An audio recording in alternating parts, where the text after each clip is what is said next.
Oi, gente, tudo bem?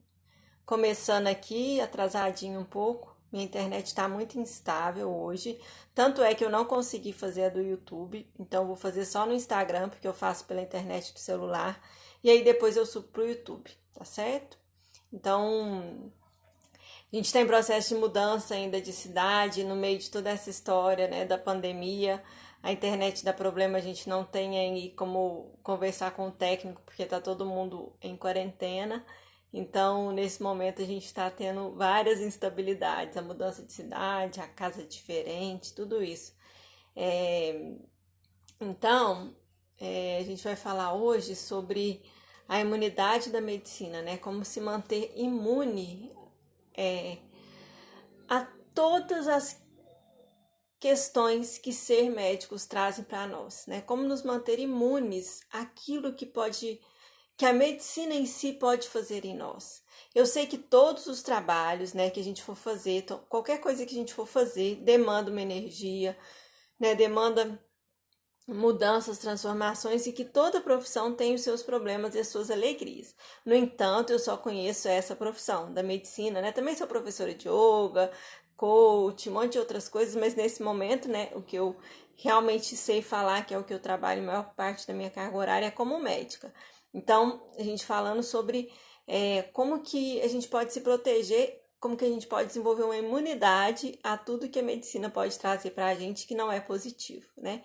E, na verdade, não é que não é positivo, as próprias questões mesmo ligadas a cuidar da vida das pessoas, a estar em contato com saúde e doença, né? A estar no meio de uma pandemia e ser aí a linha de frente de ação, né?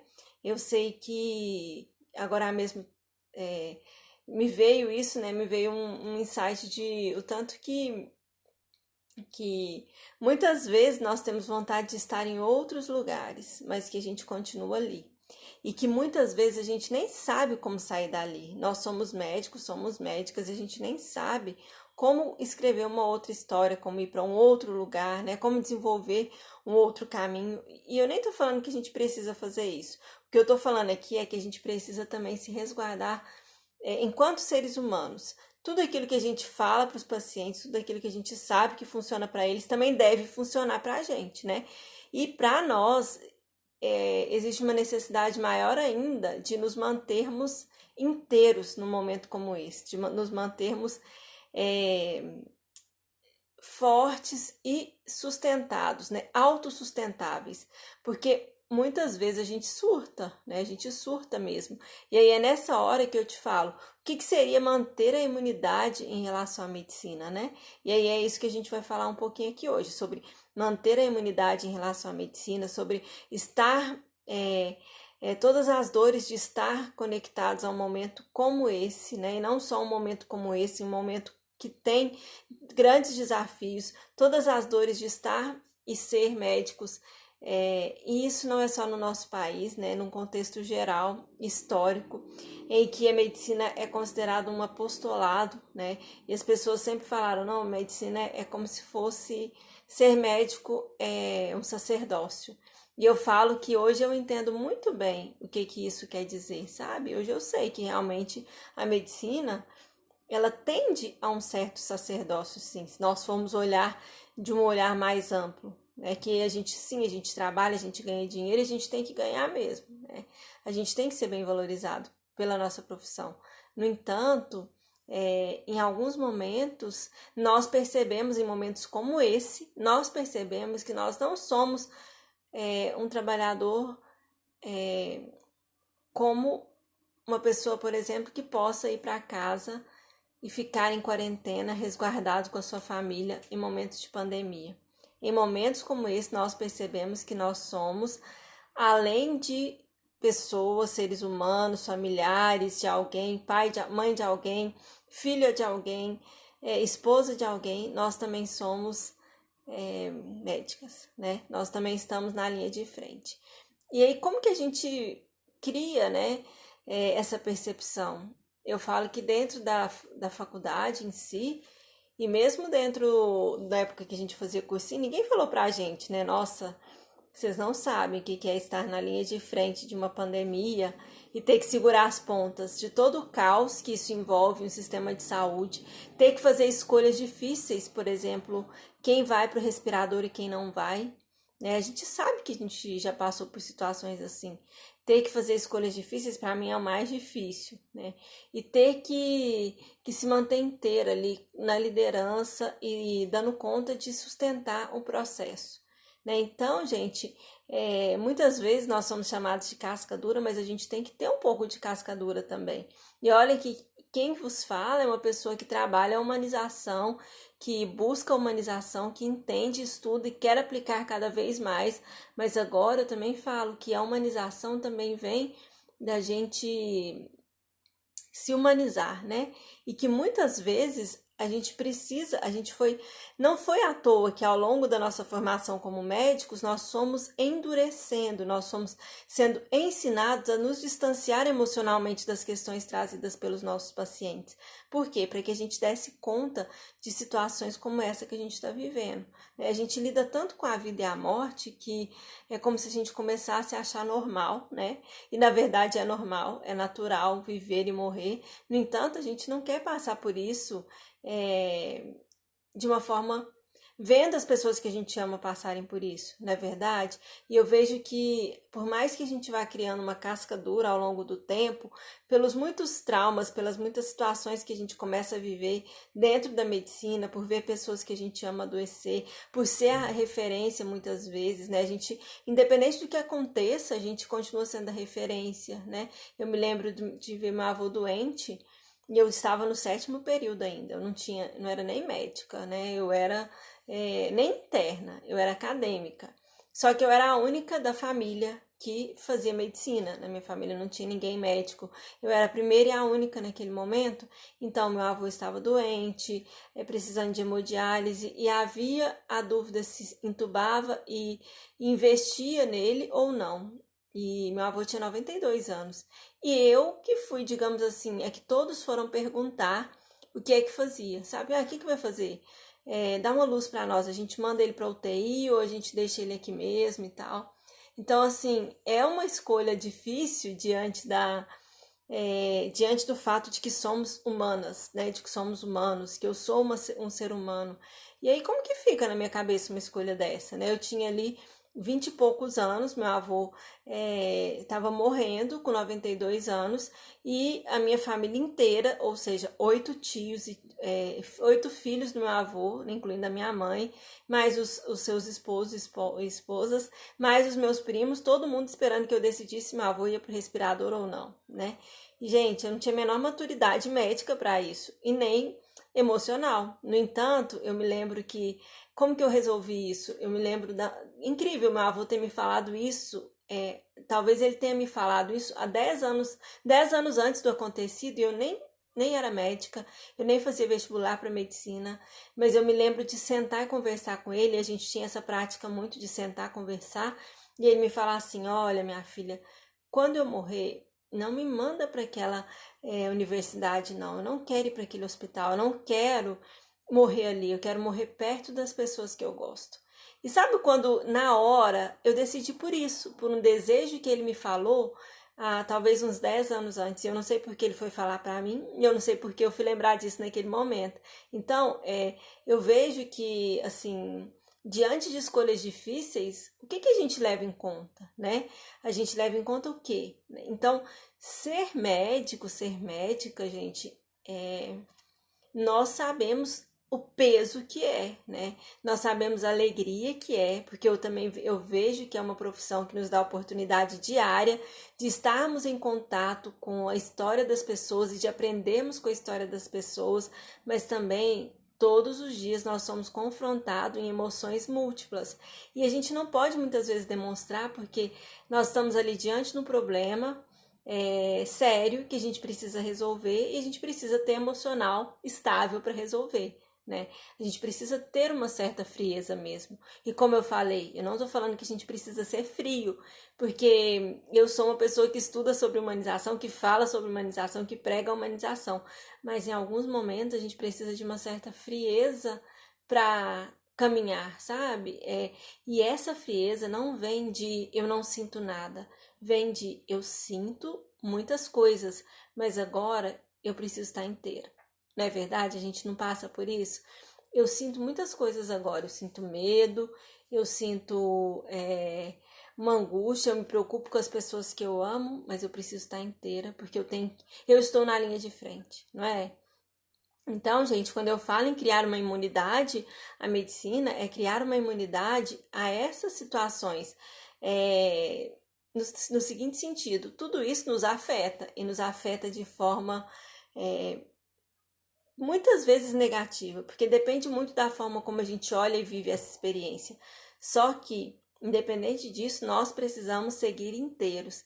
E seguir inteiros é criar essa resistência, é criar essa imunidade mesmo a tudo que a profissão por si ela nos traz. Né, a tudo aquilo que nos é colocado diariamente, que nos é colocado é, em todos os sentidos. Então, criar a imunidade é o quê? Tem uma palavra que eu gosto muito, que eu trouxe da yoga, né? Que é Shartkala, que significa espírito elevado, que é estar em espírito elevado. E o que é estar em espírito elevado para a gente? Estar em espírito elevado não é muito mais do que você está imaginando aí. O que eu entendo que é o Shartkala, que é algo que a gente precisa agora, enquanto médicos que estamos na linha de frente, né? E eu sei que, mesmo que você seja, por exemplo, oftalmo, né? Que talvez não esteja na linha de frente, eu sei que alguma coisa dentro de você te chama no seguinte sentido, de que você está a postos para isso, né? Eu sei disso. Eu sei que a gente sente desde tudo, por exemplo, desde alívio, ai, que bom que eu não tenho essa especialidade, que bom que eu não estou atendendo numa UPA, né? Que bom que eu não estou atendendo num pronto-socorro, então eu não tenho que lidar com isso. Então existe esse alívio, existe, também somos seres humanos, por que não, né? Existe esse alívio, mas existe também, às vezes, aquelas perguntas, será que eu não posso ajudar ali agora? Como que eu posso contribuir, né? Hoje eu li até um texto que eu gostei muito, falando sobre como os médicos que, nesse momento, não trabalham com pronto atendimento, com UBS, como que eles podem ajudar nesse sentido, nesse momento, né? Quero ajudar, às vezes, os vizinhos trocando receita ou dando alguma orientação, né? E isso todo desafoga o sistema de saúde. Então, eu creio que eu vejo nesse momento o quanto realmente a nossa profissão tem um valor, tem que ter um valor na sociedade, porque é nesses momentos que a gente vê isso, sabe? Que todo mundo vai para casa se resguardar e a gente não vai para casa. A gente vai todos os dias trabalhar e a gente está ali na linha de frente, exposto a todos os tipos de secreções. E como eu falei, a imunidade que eu estou falando para vocês não é só a imunidade do corpo, é essa imunidade de estar em espírito elevado. E estar em espírito elevado, o que eu entendo disso hoje é quando você consegue manter um lugar de entrega, né? E eu acho que é uma das coisas mais difíceis. Mas talvez nós que somos médicas tenhamos isso até com mais facilidade, que é entregar.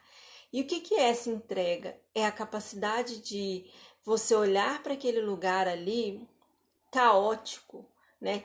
E você dar o seu melhor, no entanto, você se entregar para o processo, se entregar em confiança, né? Porque a gente só consegue fazer essa entrega, e trazer esse espírito elevado, que era estar em confiança, quando nós realmente estamos prontos para lidar com o que vier. Ah, a gente está pronto para tudo? Até para pegar uma doença sem entubado? Tem certeza que não. Ninguém que está pronto. Ninguém que pensa que vai acontecer isso. A gente não pensa que vai acontecer isso. Voltou, né? A gente tinha caído aqui. Nós estamos ali inteiros, sem... Não é sem reclamar, porque reclamar a gente reclama também. Mas nós estamos ali dispostos a estar ali, entendeu? E eu sei que vai vir o cansaço, que vai ter dias que a gente não vai querer estar, que vão ter momentos em que a gente vai chorar, em que a gente vai ter medo, em que a gente não quer ir trabalhar, em que isso eu não estou falando só de uma pandemia, eu estou falando do dia a dia da nossa profissão. Tem dias que é muito pesado, que a carga de pacientes para atender é enorme, que as pessoas trazem problemas que a gente não consegue sequer entender, que a gente não consegue nem olhar para eles às vezes, porque eles são tão complexos, eles envolvem questões sociais, questões familiares, e enfim, e a gente vai estar ali, entendeu? Sendo o que eu chamo de a presença que cura e sendo o que o Balint fala que é o médico como remédio, né? O médico como remédio, acho que é mais ou menos isso a frase também, que é a mesma coisa. Então, estar em espírito elevado, para mim, é a melhor maneira de se criar uma imunidade real a tudo aquilo que a medicina traz para a gente. Em momentos de pandemia, isso fica muito claro, fica muito evidente. Como eu falei, ninguém conta pra gente isso, porque ao mesmo tempo que a nossa profissão é super difícil, ela é endeusada o tempo todo. Nós crescemos sendo endeusados. A partir do momento em que a gente fala que vai fazer medicina, todo mundo bate palma, todo mundo aplaude, todo mundo fala: nossa, sua vida já está garantida, você já vai ser um sucesso, entendeu? Então nós somos iludidos, na verdade, gente, fala sério. Nós somos iludidos no sentido de acreditar que vai ser tudo. Voltou. Como eu falei, tá com muita instabilidade de internet aqui, tanto é que eu nem consegui fazer no YouTube também, né? Então nós somos iludidos no sentido de acreditar que vai ser tudo fácil, que a única dificuldade que a gente tem, a maior delas, é passar no vestibular. E aí depois tá tudo bem. Ah, não, a faculdade? Não, a gente tira de letra. Depois vem a residência. Não, então eu vou passar na residência. Depois que eu termino a residência, tá tudo bem. Gente, não tá tudo bem. Na verdade, eu falo que o problema começa depois que a gente termina a residência. Porque a gente vai pro mundo real, né? Porque até então a gente acha que é uma coisa. E no mundo real são outras demandas, né? São coisas muito mais difíceis que a gente tem que lidar e muitas vezes nós estamos sozinhos, porque não é estimulado em nós o compartilhar, o trocar, o companheirismo. E muitas vezes, quando a gente, enquanto médicos, quando nós nos colocamos enquanto pessoas sensíveis e ao mesmo tempo inseguras, às vezes nós temos insegurança, às vezes nós temos sensibilidade, nós estamos lidando com a nossa necessidade de ser perfeita e na verdade nós não somos, estamos lidando com o nosso auto-julgamento, com os nossos medos, tudo isso a gente está lidando com um monte de coisa e ao mesmo tempo a gente tem que estar ali inteiro, presente, liderando, atendendo e as pessoas esperando que nós sejamos os remédios delas, não é verdade? Então, isso o prazer e ao mesmo tempo a dor da nossa profissão, que eu vejo. É você estar inteiro no lugar para servir as outras pessoas e ao mesmo tempo muitas vezes você está despedaçado, né? Você está ali lidando com as questões da vida, que você tem que lidar, né? Com as questões suas, com as demais. Voltou, gente, tenham paciência hoje, tá? Então, você tá ali lidando com tudo, né? É aquele negócio. Paciente, entra um paciente, você atende, você conversa, você dá o seu melhor, mas aí ele sai, você lembra, nossa, eu acho que eu esqueci de pagar tal conta, eu tenho que passar no lugar para pegar isso. Nossa, aí tá, aí entra outro paciente. Aí sai outro paciente e você pensa, nossa, será que eu precisava estudar mais isso aqui, né? Porque essa doença eu não tô sabendo direito. E aí você lembra do seu relacionamento que tá mais ou menos, e aí e aí entra outro paciente. E aí você vai assim o dia todo, não é verdade? Muitas vezes atende um, aí pensa nos seus problemas da sua vida, atende outro. Então, nós, como seres humanos, vivemos isso e isso é a nossa realidade. Então, diante de situações extremas como essa que a gente está vivendo, eu nem sei se é extrema, porque eu, por exemplo, nunca vivi um estado de guerra mesmo, né? E aí, em que o inimigo. A gente está vivendo com outros inimigos agora, né? Mas, enfim, eu não sei se é a situação extrema, se é a pior que pode haver, mas é uma situação muito difícil e desafiadora. E eu vejo hoje, conversando com uma pessoa que trabalha comigo, que tem amigos na Itália, amigos médicos, e não sei se isso é verdade, tá? Mas ela conversa com essas pessoas quase diariamente, e uma dessas pessoas falando para ela que todos os dias o comitê de ética, eles se reúnem e eles têm que decidir, olha, liberou 3 tubos, porque 3 pessoas morreram. Então, quem que a gente vai colocar aqui? E aí eles têm que fazer ali a escolha. Quem tem mais filhos fica, quem tem menos filhos vai. Sabe, assim, gente, se isso estiver acontecendo mesmo, isso está acontecendo agora, né? Nesse momento. E isso é muito difícil para nós, né? A gente, assim, eu falo porque eu já trabalhei em UTI e eu assim, já trabalhei com pacientes graves e eu sei o quanto é difícil você estar ali diante de um paciente grave e saber muitas vezes que é que aquele ventilador naquela posição ali significa, o que vai responder, se o paciente está respondendo ou não. Aí você vai lá, fica aumentando noradrenalina e o paciente não respondendo, e aí você já sabe o que vai acontecer, enfim. E a gente vai vivendo assim, um dia após o outro, e um paciente após o outro, e uma história após a outra, e elas vão ficando marcadas na nossa vida, né? E eu falo porque esses dias num grupo, né, conversando, que eu me dei conta de que eu, por exemplo, nunca esqueci todas as coisas que eu vivi durante a pandemia do H1N1, que foi há 11 anos atrás. Eu era recém-formada e tinha entrado na residência e vivi intensamente aqueles momentos, que também não foram fáceis, a gente esquece, mas eles foram extremamente difíceis também. Vi pessoas jovens chegarem conversando, entubar essas pessoas ali de 30 anos, rapaz jovem, trabalhador normal, 30 anos sem entubar a pessoa. Em questão de meia hora ela evolui gravemente, você entubar aquela pessoa, e aí passar alguns dias aquela pessoa ir a óbito. Entendeu? Então essas histórias, elas ficam marcadas na gente para sempre. As histórias que os pacientes nos trazem ali no dia a dia, na rotina do PSF, na rotina do consultório. Então existe beleza nisso e existe também a dor de viver tudo isso, né? E aí, como que a gente faz para criar uma imunidade real a todas essas histórias, a todos esses momentos que penetram dentro da gente?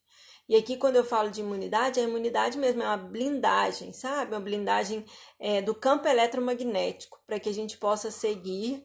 Se a gente tiver que viver aquela experiência, por exemplo, se tiver que passar por um adoecimento grave, faz parte da nossa história e a gente vai viver aquela experiência.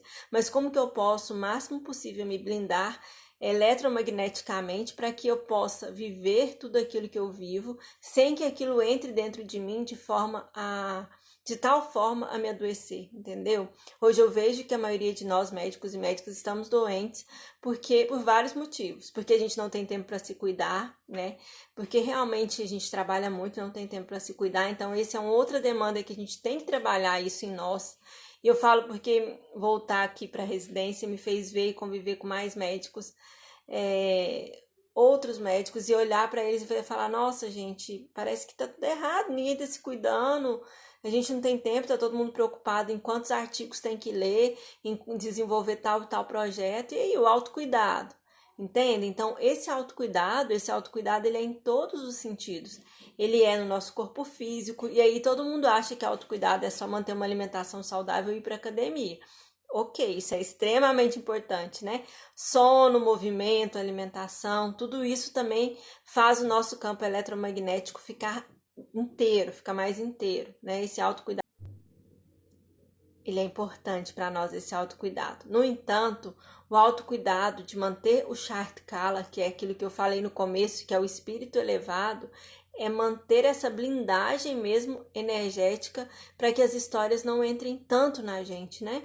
E eu me lembro quando eu me lembro direitinho, quando eu comecei a praticar yoga, e alguém me perguntou, depois de um tempo, quando eu fiz a minha formação, né?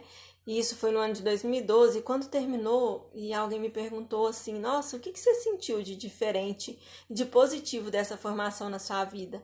E a primeira coisa que eu respondi sem titubear foi o seguinte: eu parei de dormir com os pacientes. E até hoje as pessoas olham assim: como assim? Porque, gente, todos nós sabemos que a gente leva os pacientes para casa, a gente põe eles na cama e dorme eles juntinho.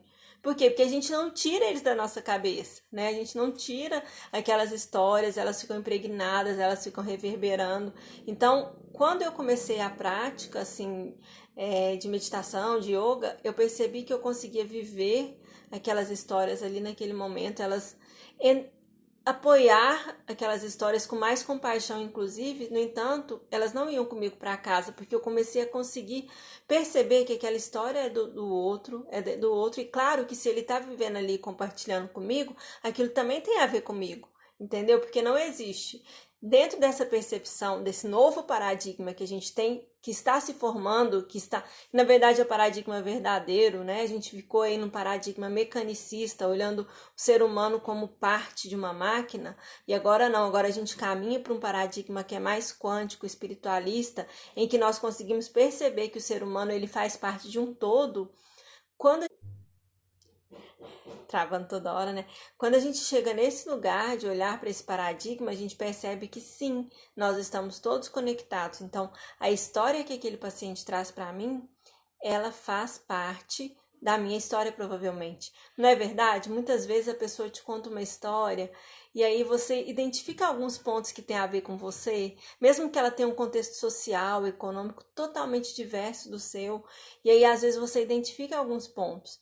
E eu hoje, né, assim, passeando de novo pelo SUS de forma intensa, como há muito tempo eu não fazia, eu vejo que até as histórias de contextos sociais totalmente diferentes dos meus, elas têm algo que também é meu, sabe? Uma dor emocional, um sentimento de apego, uma perda, tudo isso existe em nós. E é por isso que é tão difícil nos blindarmos das histórias dos outros. Porque, por exemplo, se eu estou diante de uma pandemia, se eu estou lidando com uma pandemia, eu também tenho que acessar toda a minha dor, o meu sentimento de medo, de insegurança, medo da morte, né? Porque a gente não tem como negar que a gente tem medo da morte, né?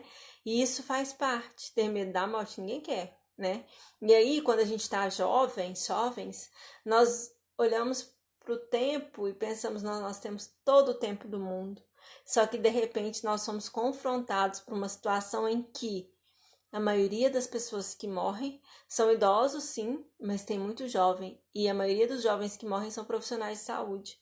Então a gente tem esse contexto, a gente olha para ele e sabe que ele pode nos atingir. A gente olha para ele e sabe que sim, pode acontecer comigo. Entendeu? Então, o Shard Kala que eu falei, que é manter o espírito elevado, é quando a gente sabe de todas essas coisas. É quando nós sabemos de todas essas coisas, quando nós estamos em contato com todas essas coisas e ainda assim nós levantamos de manhã e vamos servir, entendeu? E a gente sabe o que vem pela frente, a gente sabe o que vai enfrentar. E eu vejo que isso é algo que faz com que as pessoas que estão conectadas nesse lugar, dentro da nossa profissão, você pode perceber, são as pessoas mais realizadas. Elas têm problemas ali, têm problemas diante da superlotação do pronto-socorro, diante da falta de remuneração adequada, só que elas têm também esse lugar de eu tô aqui a posto, tá tudo bem, eu tô fazendo o meu melhor. E eu não tô falando de mim, gente, porque eu já tive em momentos de muita revolta com a profissão e não tem muito tempo, tá? Em momentos de olhar e falar, não, isso aqui não é pra mim não, o que que é isso? O que que as pessoas estão achando? Pagar esse tanto por paciente e tal, o que que os pacientes estão achando, entendeu? Então eu já tive nesse lugar, por quê? Porque a gente também busca a valorização do nosso trabalho. No entanto, eu olhava para as pessoas, tem muitas pessoas que me inspiram, muitos médicos e médicas que me inspiram, e eles geralmente e muitas vezes não estão no Instagram falando como eu estou. Eles estão ali no dia a dia, atendendo, atendendo PS de pediatria, por exemplo. Tem uma médica que eu gosto, que eu admiro muito, ela atendendo PS de pediatria, ir lá e dando o seu melhor. E você vê a pessoa sorrindo o tempo todo e cheia de questões ali. Né, atendendo a abusos infantis e cheia de questões, mas ela ali naquele lugar está inteira na vontade de servir. Então, isso é manter o espírito elevado. A gente vai estar assim todo dia. Nós não estamos assim todos os dias. Nós, na verdade, a maioria das vezes não estamos assim. A maioria das vezes nós não estamos bem mesmo. A gente tem vivido situações, eu falo, a maioria dos profissionais, os colegas mesmo. Eu vejo isso nos olhares, né, nas percepções, no que as pessoas têm vivido, situações extremamente estressantes no dia a dia. Como eu falei, entre um paciente e outro você pensa na sua vida e ela tem um monte de demanda, né? Então, todas essas situações estressantes vão reverberando e juntando com aquelas histórias. E aí além disso, você tem que se manter inteiro, né? Então, não é para todo mundo e não é para todos os momentos. Tem momentos em que a gente sucumbe mesmo, em que a gente se entrega, em que a gente chora, em que a gente se sente culpado, em que a gente tem medo, e isso faz parte da vida, né? E é importante que nesse momento a gente tenha ali alguém para conversar, alguém para olhar, né? Sei lá, que seja um terapeuta para a gente conversar sobre isso.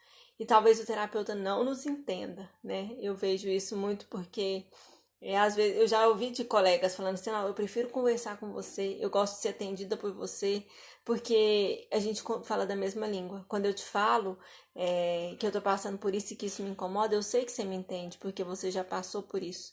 Ou porque você vê as pessoas vivendo isso no dia a dia.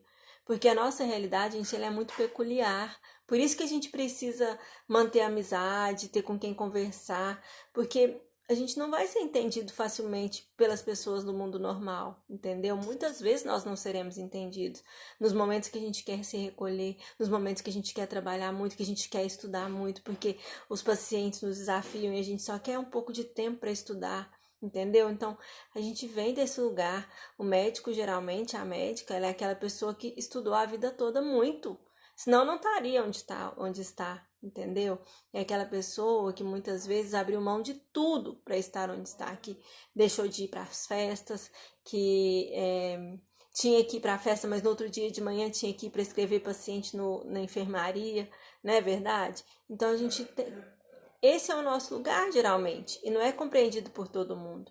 E como é que a gente se blinda imunologicamente, que é o tema dessa live, né? Como que a gente cria uma imunidade a tudo que esses lugares é, nos trazem, a tudo que esses excessos nos causam, a tudo aquilo que a gente precisa todos os dias, né? Que a gente tem que lidar todos os dias. Como eu falei, e não tem para mim outro caminho que é esse, é o de você manter o char de kala, que é manter o espírito elevado. E espírito elevado seria também um estado de ânimo elevado diante das dificuldades. É esse lugar de você conseguir entender que você está diante, na verdade, de um momento da medicina em que está havendo mudanças muito rápidas, mudanças de paradigma, e ao mesmo tempo a gente precisa e a gente tem que olhar para essa medicina, a medicina alopática. Junto com a medicina alopática, a gente tem que olhar para a medicina de um paradigma mais espiritual. Então, lidar com tudo isso, gente, não tá fácil para ninguém. E vem uma pandemia e a gente se confronta com todas essas questões. Então, como que a gente se blinda? Como eu falei, de novo, né? A gente vai criar aí rotinas que nos apoiem. E essas rotinas que nos apoiam, essas rotinas, vocês precisam entender que elas têm que ser prioridade na vida de vocês agora, principalmente diante de situações altamente estressantes. São essas rotinas que vão te manter inteiro. E eu não sei quanto tempo do dia você vai gastar para elas. Rotinas, por exemplo, eu sei que não está podendo usar academia, nem fazer caminhada ao ar livre, e que talvez a gente não tenha tempo. Mas é importante a gente ter uma rotina de exercícios, porque isso mantém o metabolismo do nosso corpo, isso aumenta o nosso campo eletromagnético. É importante a gente ter uma rotina alimentar adequada, né? Porque isso também melhora o nosso campo. Eu, por exemplo, nunca fui adepta do jejum. E aí eu me lembrei de uma nutricionista que eu sempre gostei muito, né? Que eu ia lá em Uberlândia, que ela é uma nutricionista holística. Ela faz uma avaliação nutricional, ela te nutre a partir das alterações, a partir dos chakras. Então eu gostava muito de ir nela e eu aprendi muito com ela sobre alimentação viva. Foi ela que me apresentou a alimentação viva. E eu só não como mais alimentação viva porque é algo que eu ainda não consegui colocar totalmente nessas rotinas, como eu falei, essas rotinas do dia a dia com as crianças pequenas. Então, mas é algo que eu sei que é o meu futuro, porque é algo que me faz muito bem. Acho que faz bem para todo mundo, né? Quando a gente desmistifica e para de achar que é comida viva, que é a comida mais crua, né? Mais focada em saladas, verduras e tal, que ela é algo ruim, quando a gente desmistifica isso, a gente começa a encontrar os sabores muito maravilhosos. E essa nutricionista, que é uma pessoa muito querida, uma amiga, ela me disse assim: Patrícia, essa questão de jejum, para mim, protocolo, para mim, né? Naquela época, isso foi há 2, 3 anos atrás. Esses protocolos de jejum, eles agridem uma parte do jejum que é o jejum espiritual. Então, o jejum é algo espiritual. Então, por exemplo, esses dias lidando com todas essas questões, porque Pra mim não tá sendo fácil lidar com uma pandemia também, assim como pra vocês. Pra mim não tá sendo fácil perceber que eu deixei meu consultório cheiroso lá em Uberlândia, com ar-condicionado, e voltei atender no SUS aqui em Santa Catarina. Então, eu falo, que loucura é essa? Como que eu vim parar aqui de repente, no meio do fogo cruzado, no momento mais difícil que a gente tá passando? Mas aí, manter o espírito elevado é você entender que até isso tá certo, entendeu? Não, tá tudo certo, deve de certo, era pra ser assim mesmo. E foi perdido que eu tava. Como passando por essa situação desafiadora de mudança, de sair de um lugar para ir para o outro, de trazer meus filhos, de arrumar as coisas. Por exemplo, hoje eu estou fazendo essa live aqui, é o único lugar organizado da minha casa. Eu tô no meu quarto, num cantinho do meu quarto, porque a mudança chegou ontem e tá tudo bagunçado, entendeu? Então, como organizar tudo isso? Eu senti necessidade, por exemplo, de fazer jejum. Eu consegui ficar um dia todo em jejum e eu estava nutrida, né? Tomando água de coco, tá, gente? Porque sem água de coco é muito boa para fazer jejum, porque ela te nutre, né? Então, eu fiquei ali e eu senti que aquilo eu precisava daquilo para me elevar energeticamente. Eu precisava naquele momento não comer nada. E aí eu senti que foi muito positivo para mim. Não estou falando que vocês têm que fazer jejum. Eu estou falando que vocês têm que ouvir o seu corpo.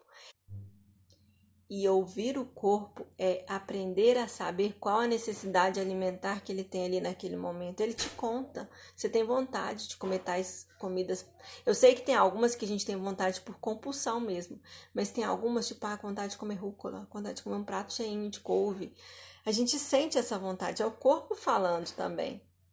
Então a alimentação, ela também tem essa conexão de você saber ler os sinais do seu corpo, né? Então, isso são rotinas de autocuidado, alimentação, seu sono, seus movimentos e a conexão espiritual.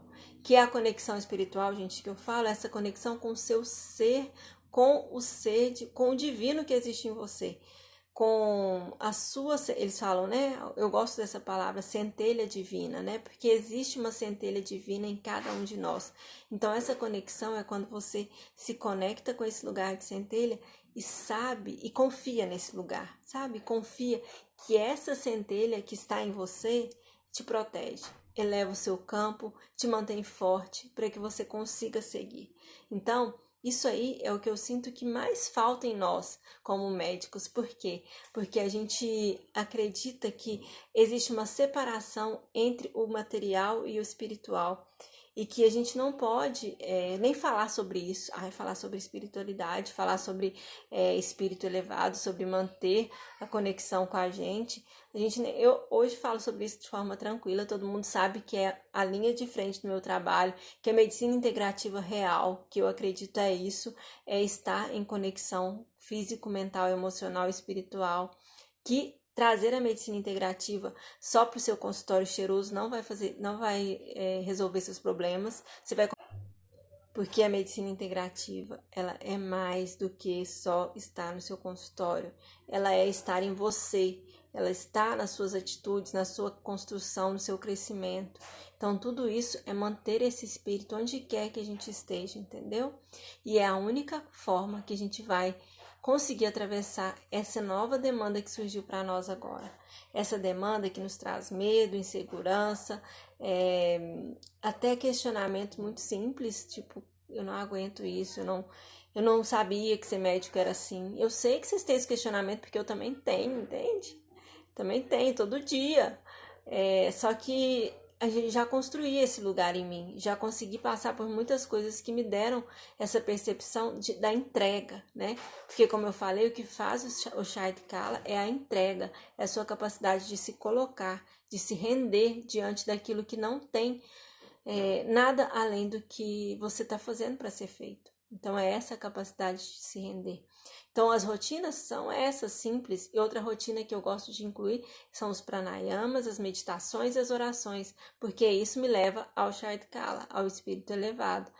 E, por exemplo, alguns dias atrás, eu estava tendo que praticar por mais de uma hora. Acordava ali 5h30, mais ou menos, para praticar. Por quê? Porque eu sentia muitos desafios.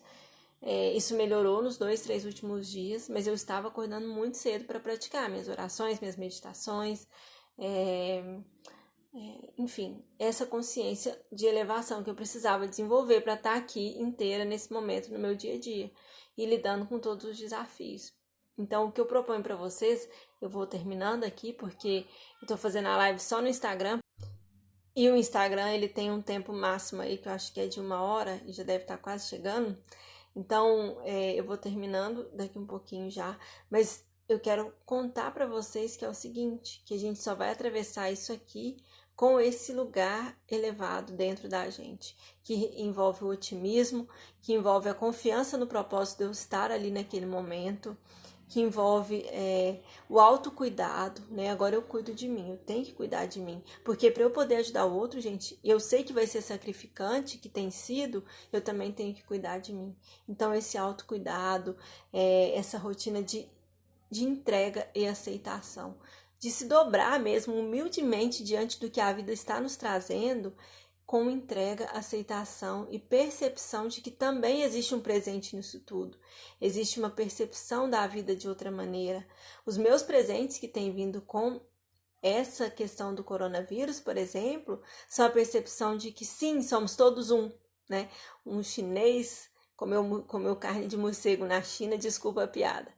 E aí estamos todos vivendo da consequência disso. E eu não estou falando que ele fez algo errado, eu estou falando que ele comeu uma carne de morcego e está tudo bem. Só que ele não sabia que aquela atitude dele, que não estou falando se é certa ou errada, resultaria em um terremoto, né? Em tantas questões. Então é aquilo que a gente ouve, que a gente brinca, que um bater de asas de uma borboleta na China faz uma guerra, um tsunami na América, por exemplo, né? Eu não lembro se é bem essa frase, mas é mais ou menos isso que a gente está vivendo. A percepção de que as minhas atitudes importam. Elas importam, elas fazem diferença. Estamos todos conectados. E se a gente viralizou um vírus, por que a gente não vai viralizar outras coisas boas, né? Então, eu percebo que nesse momento as pessoas estão percebendo e entendendo a importância da conexão. E isso é muito, muito legal. A conexão, a percepção de que todos importam, a percepção do olhar para o outro, de cuidar do outro. E são os grandes presentes que eu tenho percebido desse momento, entendeu? Que é realmente as pessoas buscando essa entrega, buscando a confiança, retornando para si, olhando para si. Eu falo que a gente enquanto médicos, a gente às vezes a gente não parou, né? A gente não tá podendo parar para se olhar, mas ao mesmo tempo a gente está se olhando de muitas outras maneiras, em muitos outros lugares, não é mesmo? Então, para a gente terminar, eu vou deixar um pranayama, que é um pranayama para o estresse, para que vocês possam fazer aí por 10, 11 minutos, todos os dias de manhã ou à noite. À noite ele é muito bom, porque ele limpa o estresse do dia a dia, tá? E ele é muito gostoso de ser feito. Então, eu vou trazer aqui para vocês, tá bom? A postura que é legal para fazer é você se sentar em algum lugar, manter a coluna mais ereta.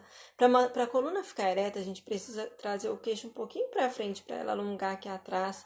E nessa postura a gente inspira 8 vezes e expira uma vez pela boca. Então a gente inspira pelo nariz 8 vezes, assim, ó, como se a gente estivesse fungando.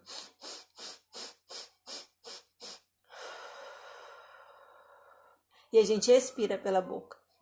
Pode ser em ó, que fica até melhor. Então fica assim, ó.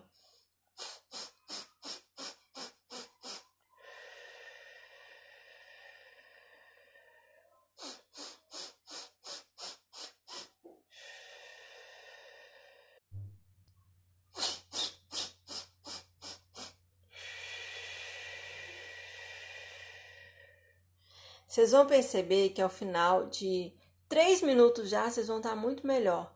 Inspira 8 vezes pelo nariz.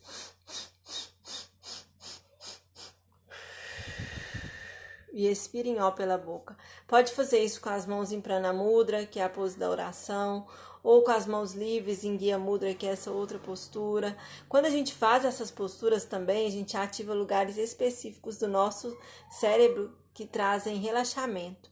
Tem um desenho do livro de Fisiologia do Guyton que mostra muito isso. Como que não fala exatamente das posturas da yoga, mas a gente pode mostrar a partir daquela imagem da fisiologia como que essas posturas atuam no nosso cérebro, entendeu? Então, vamos fazer essa respiração. Se você fizer 3 minutos antes de dormir, você já vai dormir diferente, já vai ter limpado muito o seu estresse, entendeu? E aí é isso que eu sugiro. Pranayamas, que são essas respirações para te manter, né?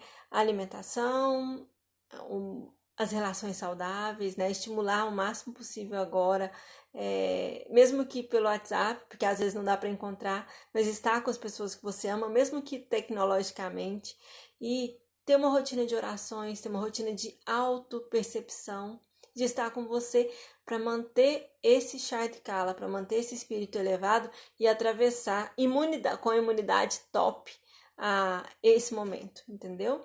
Eu sei que a gente tem aí várias questões que podem melhorar a imunidade, dentre elas a alimentação, né, as vitaminas. No entanto, eu tô te falando para fazer essa imunidade energética que realmente é o que vai te blindar no meio do caos. É o que vai te tirar daquele lugar que você nem sabe onde é, entendeu? Tá certo? Então a gente fica por aqui, tá? O pessoal que não conseguiu ver no YouTube, eu vou baixar aqui e vou passar pro YouTube, tá bom? Então, uma boa noite para vocês. Um prazer estar aqui, tá bom? Até mais.